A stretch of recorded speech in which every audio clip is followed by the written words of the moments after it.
It's the CalebDMTG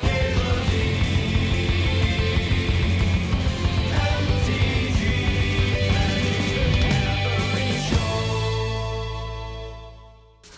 Who's feeling green? Who's feeling the green? I've got a green soda here. A little bit of Mountain Dew. Not sponsored, but Mountain Dew. If you wanted to send me Mountain Dew in the mail, I would not object.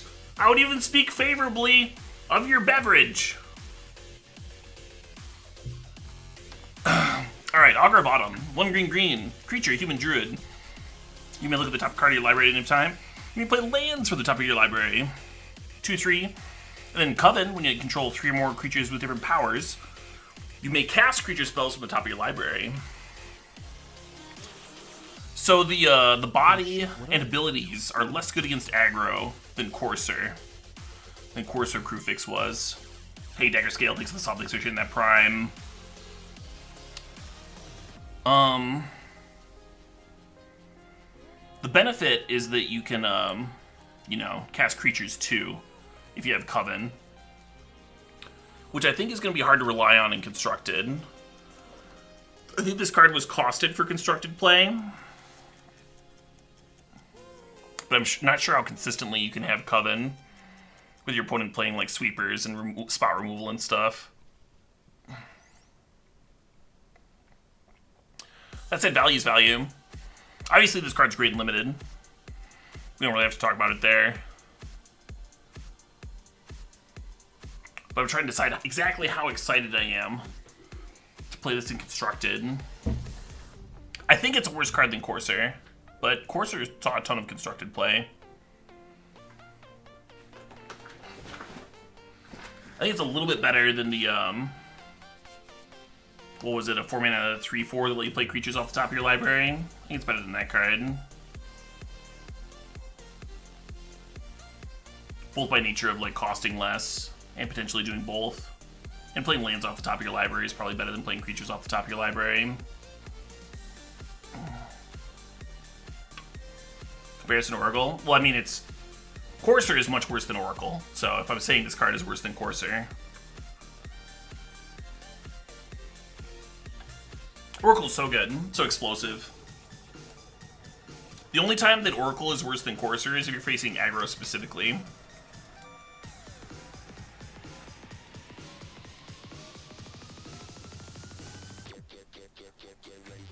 Anyway.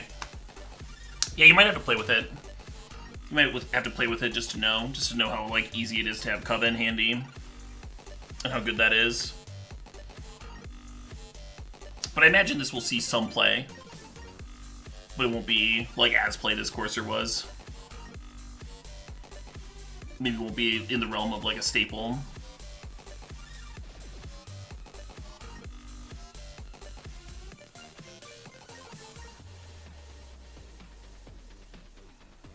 Bird Abner. 2 in a red, 1/4, reach, stay bound. Flip side is a 3/5 with reach and nightbound. Love that art. Wing Shredder. That's kind of sad. Bird Admire, friend of all little birdies. And becomes a destroyer of birdies on the night side.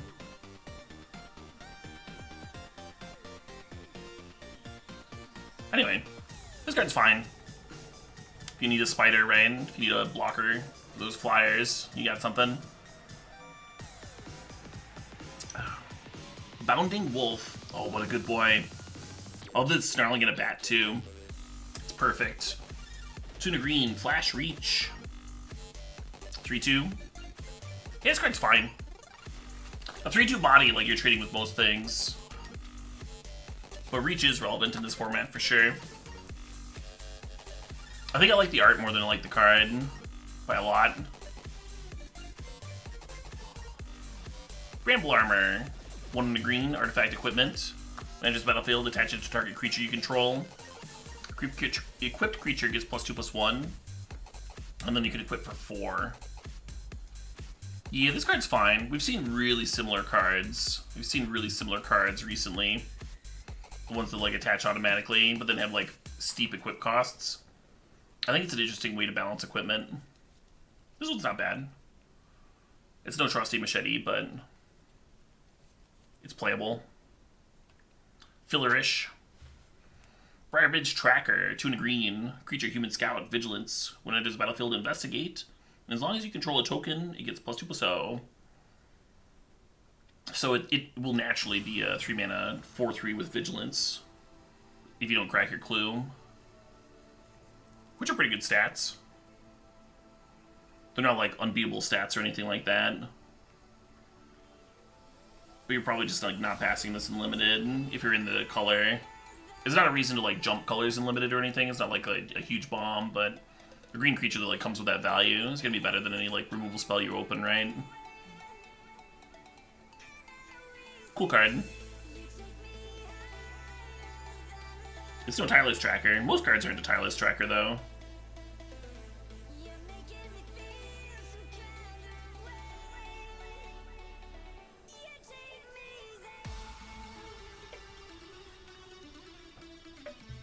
Card's bonkers. In limited, it's bonkers. I think it's like on the side of not quite good enough for constructed, but maybe I'm wrong. Maybe it's good enough. 3 mana for a 4/3, and then when it dies, you crack the clue. Or if you're doing other token stuff. Yeah, that's probably good enough. Maybe I'm being picky. It draws a card, whatever. Good into Chariot. Also, your Chariot like copies your clue. I know that it's any token, but you've only like got so many cards, right? It's still an inconsistent buff if you're sacking your clue. Easily tired tracker. I like it. Time for a little nap. A little tuckered out. Brood Weaver, 3 and a green, reach spider. When it dies, you get a 1/2 spider creature token with reach, and it's a 2/4 naturally. This card's cool. So it's just a giant spider base, but then when it dies, you get a 1/2 that also has reach. I think that's a nice set of abilities for this format. Solid blocker, and then gives you that residue value on death. Love it. Burly Breaker, 3 green. Creature, human werewolf, ward 1. It's a 6/5, 5 mana for a 6/5. And it's got Daybound. The Nightbound side is ward 3. And it's an 8/7, so this is just fucking huge, huh? God. You remember that 5-drop in Innistrad that was just like a 4/4, and then it became a 7/7, and that was like huge and obnoxious? This one starts as a 6/5, and then becomes an 8/7. Fucking power creep. Creeping my werewolves. Candlelit Cavalry. You gotta keep up though, right? If red's getting a fucking 6/5 trampler for 5, green's gotta get even like chonkier. Candlelit Cavalry, 4 and a green. Human Knight, 5/5. Coven, being a combat on your turn. If you control 3 or more creatures with different powers, means trample until end of turn. Yeah, this card's fine. It's filler, it's 5-drop, 5/5, whatever. It could almost just start with trample, right? Doesn't the red 5-drop just have trample? Whatever, we can move on. Clear Shot's a busted card. This is a busted removal spell. You should not pass Clear Shot.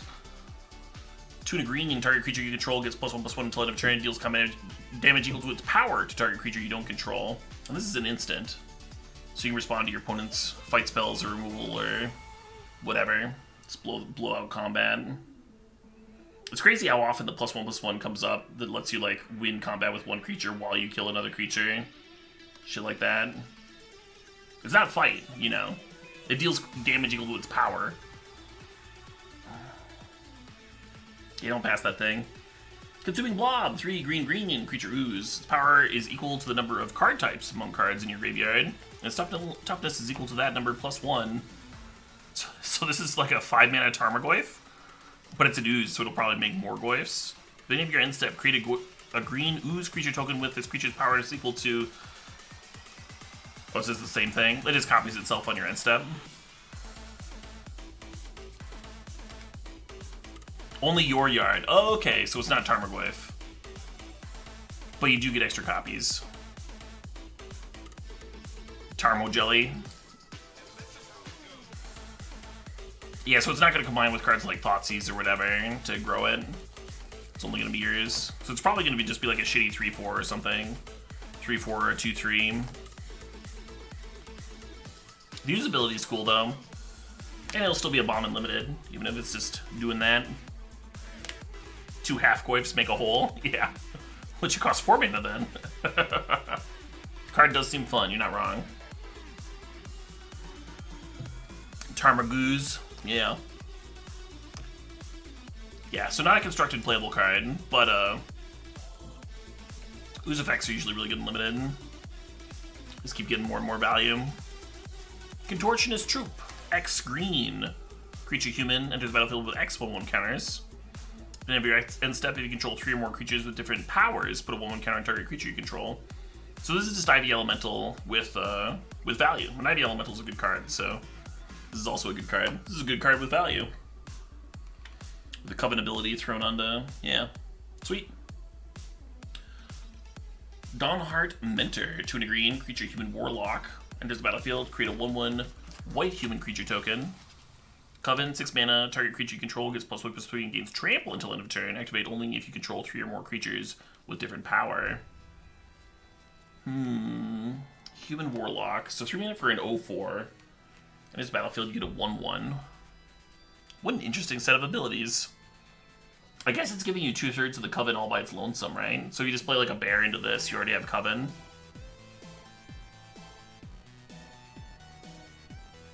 And the 6 mana ability is kind of good. 0/4 is a good blocker. Usually green doesn't care about having efficient blockers that well. But it's not irrelevant. And then you got like, again, multiple bodies towards Coven.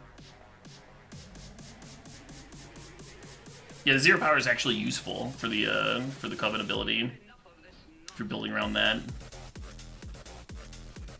Neat. Dawnheart Rejuvenator, 3 and a green. When there's a battlefield, you gain 3 life, then taps for a mana of any color. Sweet. Yeah, this card's better than it looks. Both that it's like fixing for your 3 or 4 color decks, but it's also like ramping you into your giant ass 6 drops and shit. And then it gains some life and it's a decent blocker the turn you play it. Yeah, don't underestimate this one. You can get away with playing like 2 or 3, I think, depending on the deck. Obviously, it's not great for your aggro decks, but anything that's not aggro is still quite a lot of decks. Death Bonnet Sprout, 1 green for a 1/1 creature fungus. At the beginning of your upkeep, mill a card. Then if there are 3 or more creature types or creature cards in your graveyard, it transforms into a 3/3, right? Yeah, 3/3. At the beginning of your upkeep, you may exile a card from a graveyard. If a creature card is exiled this way, put a 1/1 counter on the Death Bonnet Hulk. So note that you can exile a creature from any graveyard, yours or the opponent's, which could be useful, right? If your opponent's trying to get graveyard value as well, you can hinder them that way. And then this thing just keeps on growing.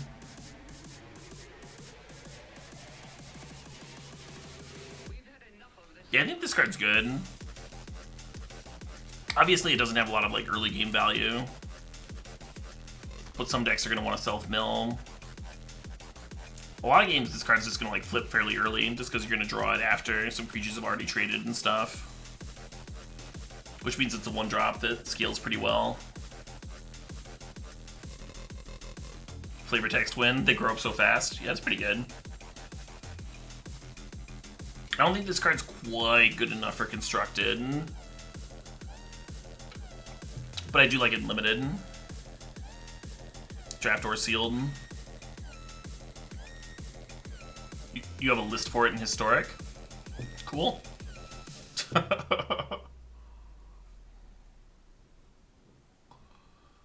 Defend the Celestis. 2 green instant. Distribute 3 1/1 counters among 1, 2, or 3 target creatures you control. Yeah, that's kind of a fucked up trick, huh? 4 mana is a lot. But if you can blow out multiple things and then keep that residue value, it's pretty good. This card would be like pretty unplayable if it was sorcery, but instant's good.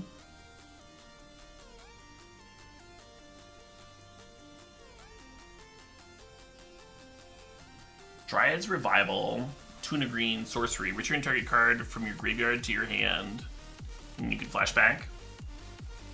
So it's a regrow with flashback, which is pretty sweet. I don't hate it. Might be a little slow for draft, but it's like clearly a quality sealed card, and could potentially show up in constructed.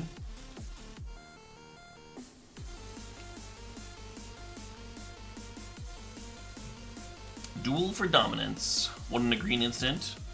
Coven, choose target creature you control and target creature you don't control.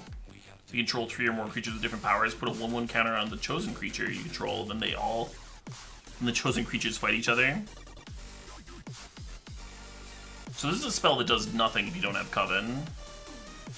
But if you do have Coven, it's a pretty good fight spell, huh? Instant speed, 2 mana, get a 1/1 counter on your thing first.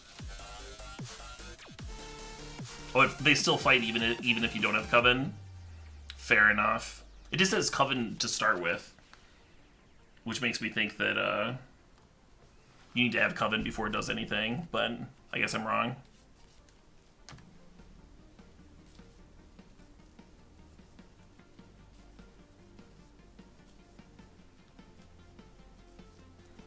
It's a fight spell that gives +1/+1 if you have Coven. Alright, well now we know.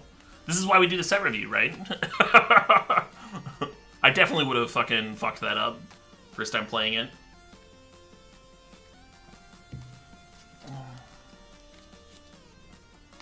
Eccentric Farmer, 2 and a green.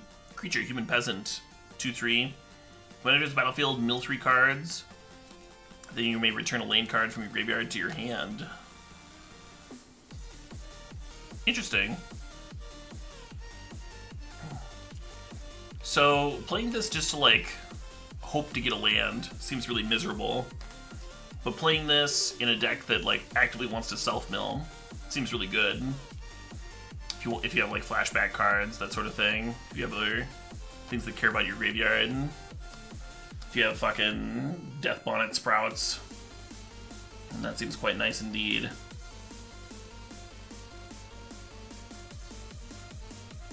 So that's where I would look to play it. I wouldn't just like play it as a value card. Harvesttide Sentry, 1 and a green, 3/1. Creature, human warrior. Coven at the beginning of combat on your turn if you control 3 or more creatures with different powers. It can't be blocked by creatures with power 2 or less this turn. That's kind of a useful ability for a 3/1 to have, huh? Because if your opponent's blocking with a 3/3, like you're pretty fine with that. Pretty fine trading your 2-mana 3/1 with a 3/3. I don't hate it. Not a super early pick, but not terrible. Filler. Hound Tamer, 2 and a green. Human Werewolf. 3/3 trample. 4 mana, put a 1/1 counter on target creature. Not just itself, but target creature. It's a useful activated ability. And it is daybound. The night side is Untamed Pup. Creature, werewolf, trample. Other wolves and werewolves you control have trample. It's a 4/4, and then 4 mana, put a 1/1 counter on target creature. So it mostly, the daybound and nightbound is mostly turning it from a 3/3 to a 4/4. And then it's giving your other wolves and werewolves trample. Which I guess is good with that, like, fucking huge werewolf, huh? Where was that thing? Yeah. Just like 6/5 that turns into an 8/7. I guess it would have to be an 8/7.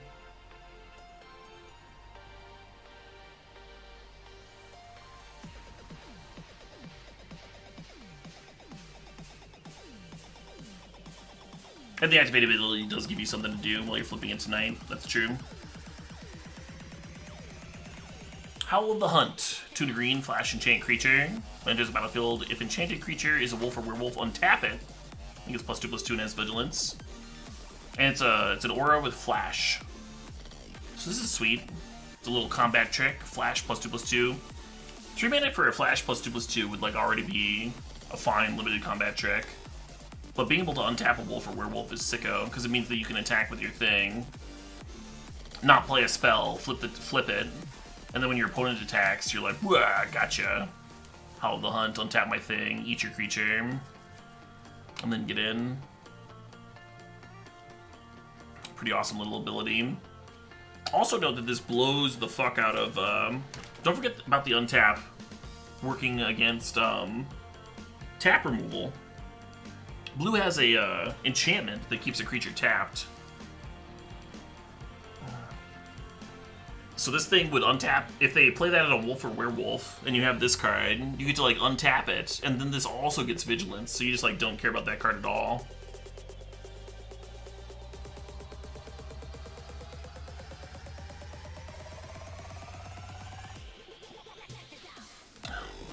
Anyway, something to keep in mind.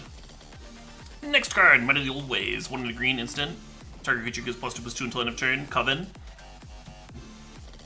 Coven, draw a card. I'm gonna stop reading the reminder text for Coven. I'm just gonna start saying Coven. Save myself some voice. Hey, Jordan Rasco, thanks for the 300 bits. You're saying thanks for the raid the other day? Oh, absolutely, absolutely. I like your content, Jordan. I like your music. I like your stream. I like your Twitter. I actually didn't know you streamed until like pretty recently. You shared some clips on Twitter. They were pretty great. Y'all should be following Jordan if you're not. She's great. Absolutely fantastic. Didn't know that you played Magic. Anyway, next card. Moving right along. Gotta finish this fucking set. Where was I? Yeah, Might of the Old Ways. 2 mana for +2/+2 would be a pretty medium combat trick, but drawing a card. Yeah, draw a card onto anything, it becomes interesting. It starts to become real good. You can even just like fire this off just to like deal an extra 2 damage if you're drawing a card. Late game, have nothing else to do. Why not? Outland Liberator. 1 in a green, human werewolf. 1 colorless, sacrifice Outland Liberator, destroy an artifact or enchantment. Some nice little utility there. And then it's got Daybound.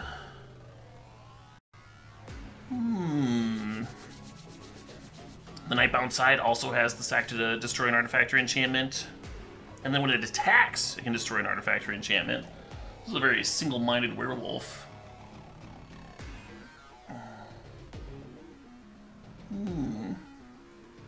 Just doing the one thing, but doing it really fucking well.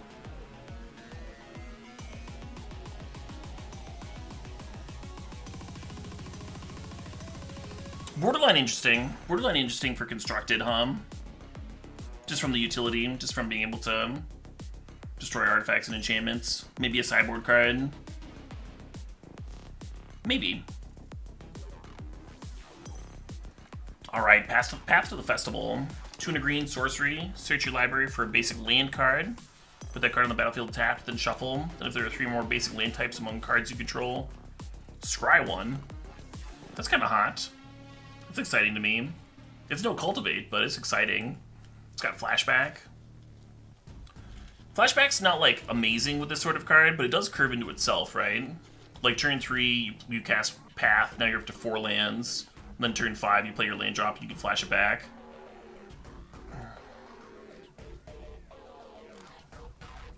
So turn 4, you're flashing it back. And then turn 5, you've got 7 mana. Potentially playing a 7 drop with like just this card ramping.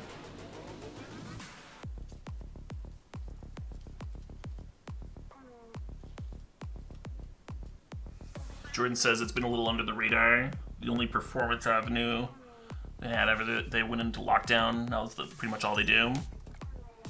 Nice. When you just started getting into Arena. Super cool. Yeah, Arena's great. Arena's great for that. Having like a low barrier to entry point for folks that either haven't played Magic before or played a while back and don't want to spend like $1 billion to get back into it. That's what Arena's perfect for.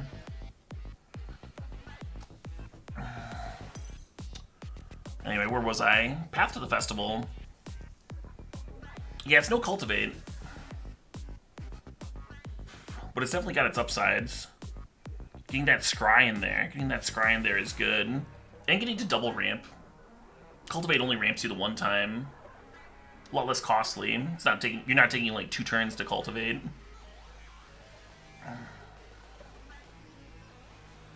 I'm comparing it to cultivate instead of cards like rampant growth because you do have the value, because you do have that inherent value attached. They can make up for mulligans and that sort of thing. Yeah, overall I like this card. Should be good for limited or constructed. Pestilent Wolf, 1 and a green, 2/2. Can get Death Touch until end of turn. Sure. Why not, right? I wouldn't fuck with that wolf. Plummet, classic reprint, love it. Destroy flyers, mostly a sideboard card. Sometimes you can main deck it. If your deck's really weak to flyers, you can main deck a Plummet. I usually don't. I usually prefer not to. rather lose to flyers than have a card, potentially dead card in my deck, but that's just me.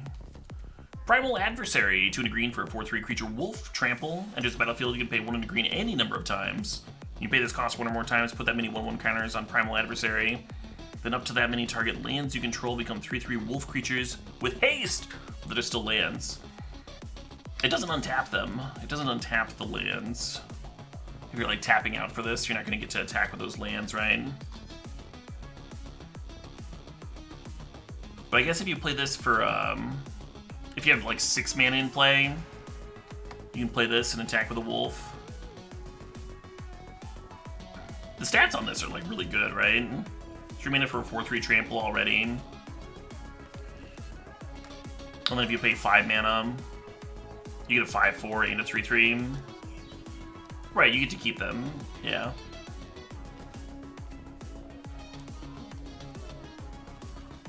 Five mana, 8 power, not bad. And 2 bodies,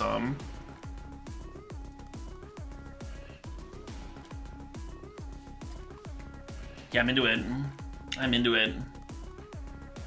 Obviously a bomb and limited. Probably good enough for constructed. Maybe the best one that we've seen so far. I'm pretty high on the red one, but this one might be better. Just because it's like a pile of power and toughness. This one and the red one are both advantaged because they're like fine for the cost. They're like what the colors want to be doing cost-wise anyway. Like if you have to pay 3 mana for a 4/3 trample, you're not crying about it. It's not what you want to do with this card. But it's also not the end of the world. Similarly with the red one, like 2 mana for a 2/2 haste isn't great. You know, it's not like an overpowered card if you're playing it for that, but the fact that you can fill that spot on the curve if you really needed to is really, really nice. Whereas the black one, like 2 mana for a 2/3, is probably not doing a lot in constructed. It has like Death Touch or something. Zombies would have to be like really good for the black one to be good, I think. It'd have to be a supported tribe, which they might be. I feel like I'm contradicting myself a lot. I keep changing my mind. Return to Nature, great, solid card. Nice little sideboard card. Sometimes it's main deckable. This card, this format, even if artifacts and enchantments aren't that good, and there's definitely some like bombing artifacts and enchantments, just like pretty much every other limited format. The exile target card from a graveyard is better in this format than usual, so maybe Return to Nature is even more main deckable than usual. There's just like enough for it to do here that you're happy main decking that card. Rise of the Ants, 4 green sorcery. Create 2 3/3 green insect creature tokens. You gain 2 life. And it's got flashback for 8. 8's a lot of mana to flashback. I don't know. Kind of clunky. Maybe you're like primarily playing this in self-mill decks, and you're just like happy to have anything to flashback for value.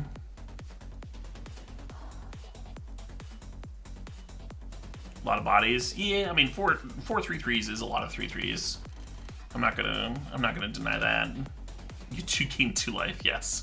Which, I mean, life gain is better in limited. It's better in limited than constructed, but even still, I don't know how much this excites me. Just thinking about like all of the other, like all those aggressive like werewolf stuff. Like, I'm thinking about like where green wants to be. But maybe there's a flashback deck. Maybe there's a self-mill deck that wants it. Anyway. Serith, the Viper's Fang, 2 green, legendary creature, human warlock. Other tapped creatures you control have Death Touch. Other untapped creatures you control have Hexproof. And you can tap it to untap another target creature or land you control.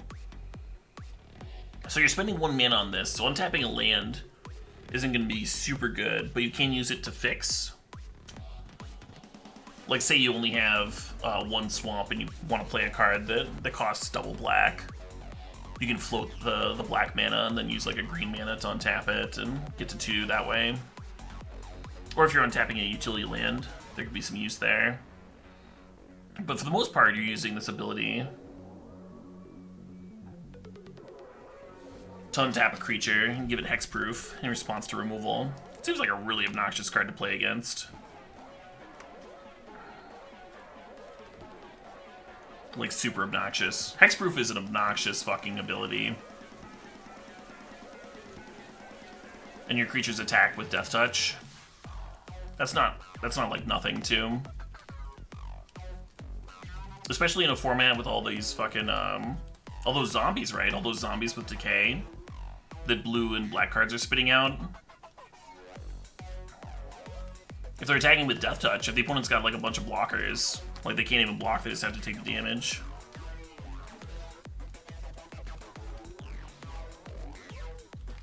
This Giver of Runes also gives Death Touch. Yeah, right? It's a Giver of Runes that like protects itself, right? Oh no, it says other untapped creatures. Okay, that's good. That's good at least. So you have a removal spell for it. You can at least like remove it.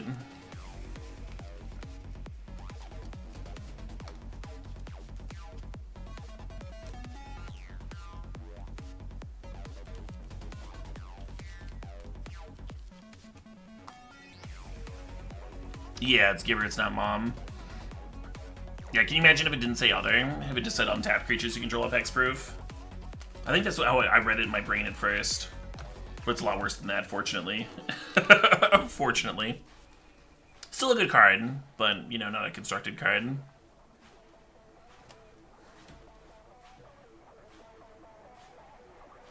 Shadow Beast Sighting, 3 and a green, sorcery, create a 4/4 beast token, with flashback of 7. See, I know this card's a common and the Ant Maker's an uncommon, but just the fact that this one costs 4 and this one costs 6 makes me kind of like the Shadow Beast better. Which is maybe not logical.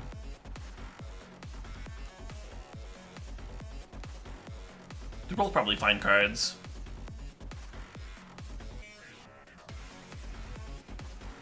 Four mana for a 4/4 is totally fine for limited.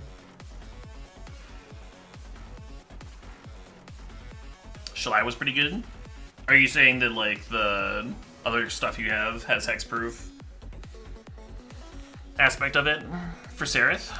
I mean, Sereth doesn't have flying, and Sereth doesn't have the 6 mana ability. I did play Shalai sometimes without green, but that was usually in like Angel Tribal, where Shalai was protecting something better, like a Lyra. I don't know what Lyra this Sereth would be protecting.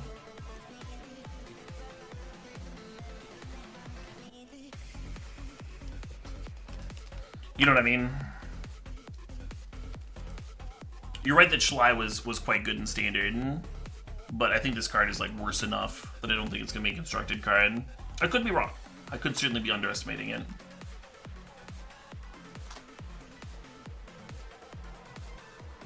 Pair it with Finn. Pairing it with Finn is almost interesting, because you can just like play this, give a bunch of like Piddlers that don't have Death Touch all of a sudden. I have lost to the Death Touch tribal deck in Standard before, so I can't fully laugh it off.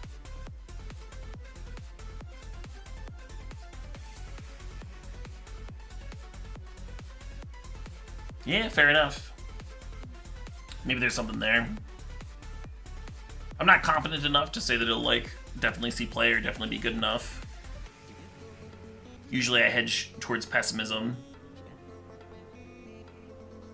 but I'll admit that there might be something there. Startling Wolf, green, 1/1, creature wolf. 2 mana, gets +2/+2 until end of turn. Activate only once each turn. The Walla Wolf. Do I like this card? I don't know. It seems pretty fillerish, doesn't it? I guess you just play this if you need something to do early on. Need enough early stuff. I don't think you're drafting this card too aggressively. Could play well in green-black aggro. Storm the Festival. 3 green, green, green. Sorcery. Rare, look at the top 5 cards of your library. You may put up to 2 permanent cards with commemorative mana, with mana value 5 or less from among them onto the battlefield. Put the rest on the bottom of your library in a random order. 6 mana. You get 2 permanent cards. What's the fail rate on this? You're just like getting 2 lands? I guess it'd be pretty bad. What's the ceiling? You get like 2 5-drops. Get a Teferi and a Nissa. You're looking at 5 cards. I think on average you're gonna get like 1 good card and like 1 land with that rate. Coco looks at 6 cards, right? And that card whiffs sometimes. Coco can't hit lands, I guess, but even still, like, you're not really trying to hit 2 lands.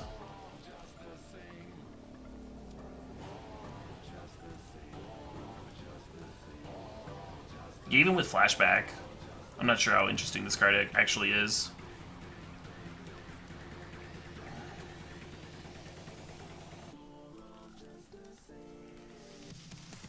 Maybe in Limited? Probably not even in Limited. Why does green have so much Flashback? I mean, all the cards have, like, Graveyard Matters cards, right? All the colors. I think it's probably bad, too. A little on the clunky side. Alright, tapping at the window. 1 in the green sorcery. Look at the top 3 cards of your library. You may reveal a creature card from among them. Put it in your hand, put the rest in your graveyard. Look at the top 3 cards of your library. You can only put a creature in hand. I feel like this card should look at 4 cards. I feel like there's a pretty decent whiff rate at only looking at 3 cards to not have a creature there. Maybe that's the point, if you're getting graveyard value out of it. Maybe there has to be like some risk involved.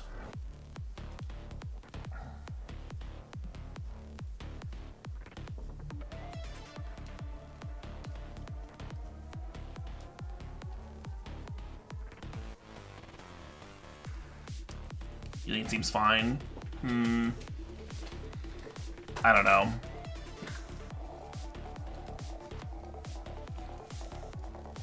Like, think of the amount of times that Augur Bolas whiffs.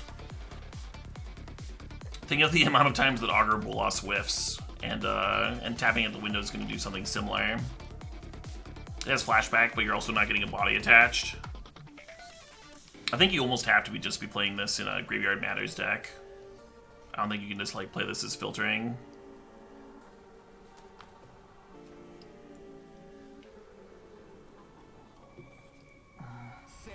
Give us mulch, you cowards. Yeah. Timberlane Guide, fun little reprint. Plays well in this set, I think. Tireless Hauler. I think it plays well in every set, though, so I don't know why I said that. Tireless Hauler, 4 and a green. Human Werewolf Vigilance Daybound. It's a 4/5. And the Nightbound side is 6/6 Vigilance.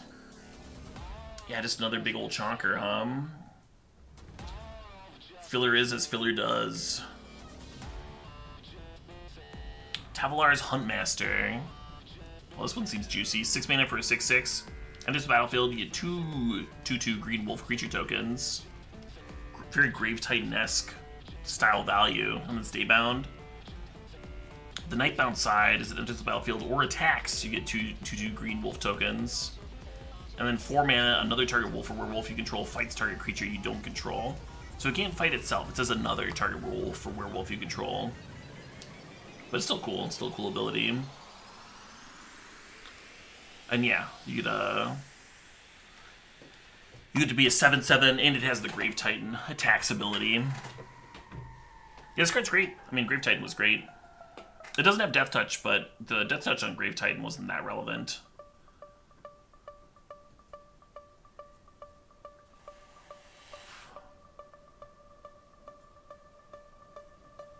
Yeah, cool shit. That card's probably going to see an ass load of play, huh? Ass load of play, ass play. I'm not going to dwell on that too long. Turn the earth. 1 green instant. Choose up to 3 target cards in graveyards. So you or the opponent's graveyard, some mixture. The owners of those cards shuffle them into their libraries. You gain 2 life. Flashback 1 in the green. So your opponent has like 2 flashback cards in the graveyard. You can shuffle their 2 flashback cards in and then target like your sweet removal spell. Or your bomb, like this Hummaster that died. Shuffle it back into your deck. Potentially draw it later. This is kind of a cool version of this effect. I don't know if it's main deckable. Turn the earth. It seems like the sort of card that you would want in like a really slow, grindy matchup. Maybe main deckable in sealed, especially if you're doing a lot of self-milling. Maybe it works there.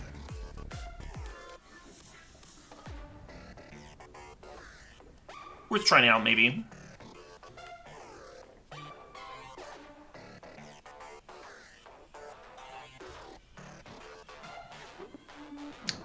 Unnatural growth.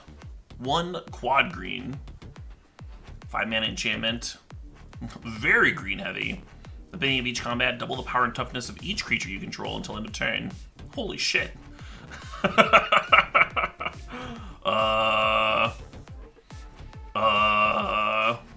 Well, that's a hell of an anthem, right? I think this card's good. Like, I think this card's really good. This is gonna be one of those ones where I make a bold statement and it might just be like super fucking wrong and just like waffle completely because I'm missing something obvious. I do that on occasion, especially because this is my first time reading this card or being aware of its existence. But I think this card's super fucking good. I think this card will see standard play. Double the power and toughness of each creature you control. Like, there's some standard playable tramplers in here. Like, even this just fucking thing, right? Play a 4/3 trample on 3. Play a 4/3 trample on 4. Play this thing on 5. Attack for what, 16? That's not real.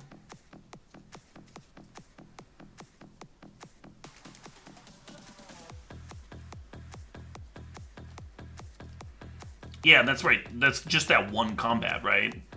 So you're just like overrunning for that combat, and then the next turn it happens again and again. It is very green intensive, so you're looking at playing this in a mono green deck, of course, but mono green stompy is not like some wild, unplayable archetype, right? It works on defense too. Yeah, that's true. It says each combat, so that includes your opponents.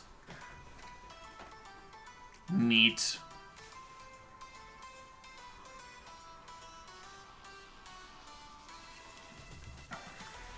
Yeah, if I'm playing green and limited, I'm like trying to make this work. I'm trying to play like as many fucking forests as I can.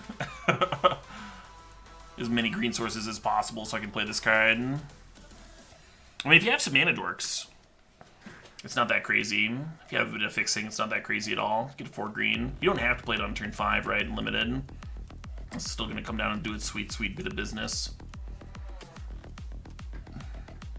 Alright, moving on. Willow Geist, 1 green, 1/1. Trample, whenever one or more cards leave your graveyard. Put a 1/1 counter on Willow Geist. And then when it dies, you gain life equal to its power. Little weird little tree folk spirit.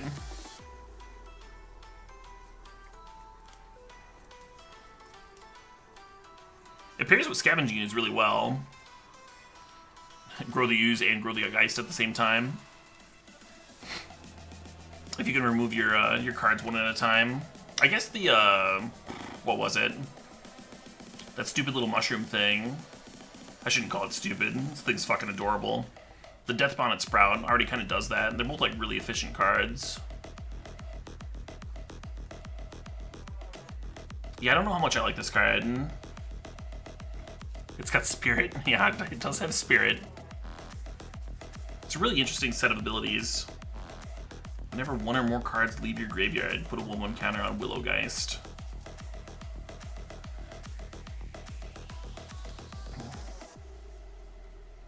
Is Clothis still gonna be in standard? Mushroom, mushroom! Scavenging Ooze is rotating out. Sure.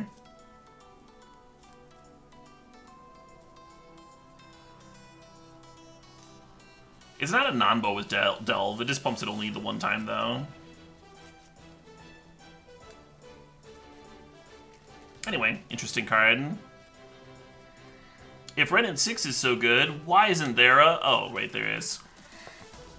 Wrenn 7, 3 green, legendary planeswalker Wrenn. +1, reveal the top 4 cards of your library, put all land cards revealed this way into your hand and the rest into your graveyard. Starts with 5 loyalty, so it can immediately tick up to 6. Which is pretty obnoxious.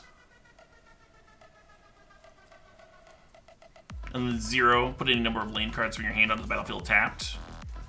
-3 is you create a green tree folk creature token with reach, and this creature's power and toughness are equal to the number of lands you control. That's lands total, not just forests. So on turn 5, if you run this out, you can down tick and have a 5/5 with reach, which isn't terrible. Not bad. It is good when planeswalkers can defend themselves, or at least leave some like residue value behind. And then -8 on Wrenn 7 is return all permanent cards from your graveyard to your hand. You get an emblem with you have no maximum hand size. Hell of a -8. The uptick fuels it, of course. You're revealing the top 4 cards of your library, putting the lands into your hand and the rest into your graveyard. So you have to uptick 3 times. So you're milling through like 12 cards. And putting the lands into your hand and all the other permanents into your graveyard. So then the -8 can grab those. It's a powerful card. I'm not sure how well it holds up against literally every other 5-mana planeswalker, because they're all pretty good. It's certainly interesting, though. You want to play this with Chariot and just like immediately copy the Tree Folk token? Yeah, it's kind of sexy. Returns itself. Oh, if you just -8 it. Because it dies as part of like paying the cost. Then it'll return itself to your hand. Yeah, that's kind of cool.